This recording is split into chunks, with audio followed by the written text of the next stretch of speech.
자, 음속을 정복하다. 자, 음속을 넘기 위해서는 수년간의 노력과 독창적인 아이디어가 필요했습니다. 자, 항공기 설계자들은 초음속 비행에 적합한 엔진을 만드는 것은 물론 새로운 환경에 맞는 기체를 제작함과 동시에 날개 모양도 바꾸고 초음속의 하중을 견딜 수 있을 만큼 내구성을 가진 기체를 만들어야 됐다. 그러니까 재료가 되게 중요하다 그러더라고요. 예. 다른 것보다 뭐 기술적으로 이렇게 할 수 있겠지만 그걸 구현해내는 그 재료 기술 그게 너무 필요하다 그러더라고요. 자, 한번 봅시다. 렛츠고.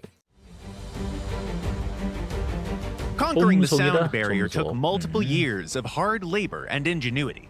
Designers had to create engines suitable for flying at least transonic speeds, adapt the airframe to the new environment, change the wing shape, and make it durable enough to sustain supersonic loads. 그렇죠. Last but not least, the anticipated sonic boom needed to eventually go 초음속 from an 돌파시 achievement 생기는 to a routine event, and that meant that all the cutting-edge solutions had to be as simple and cheap as possible. 압축해서 터지는 The first 현상. attempts to breach the sound barrier were made by the pilots of fast prop planes during World War II, like the Thunderbolts and the Spitfires.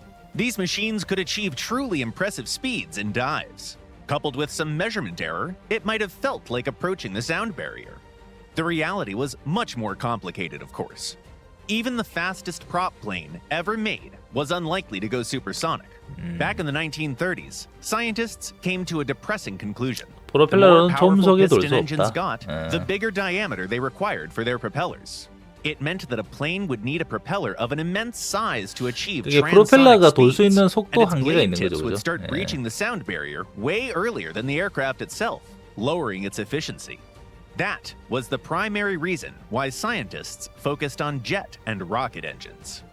Nevertheless, the new types of engines didn't magically solve all problems.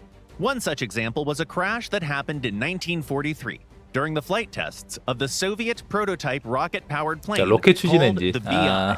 The machine was almost sucked into a dive due to its straight wing. The scientists studied the crash, performed tests in a wind tunnel, and discovered that flying faster than 800 kilometers an hour km보다 더 빠르게 날려면 날개에 새로운 구조가 Meticulous 필요하다. calculations coupled with the new data from German comets and Schwalbes pointed to the swept shape. Ironically, the first plane to break the sound barrier happened to have a classic straight wing, but that was more of an exception. On the 14th of October, 1947, the Bell X-1 managed to go supersonic in a level flight at an impressive altitude of 12,200 meters.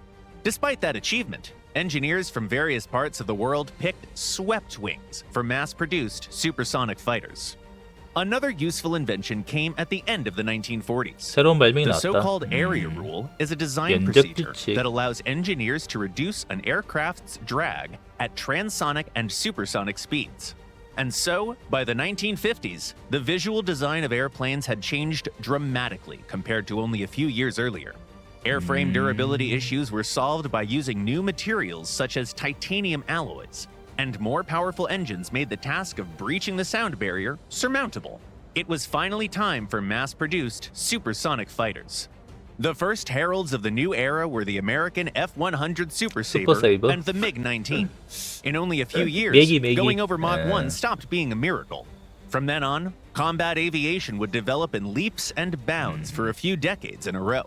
Towards the end of the Cold War, the top speed of fighters didn't even play a major role anymore. The focus shifted to advanced electronics, weapons, 전자장비하고 무기가 and other 더 parameters. 중요한 역할이다. Still, supersonic flight has been 속도는 기본적으로 routine 나온다 이 ever 말이죠. since, and some aircraft 동감하는데 can even achieve 최근에 it 호넷이 나오고 난 without using 다음에 their 왜 이리 afterburner. 느려 이러고 있어. 호넷 왜 이리 느려.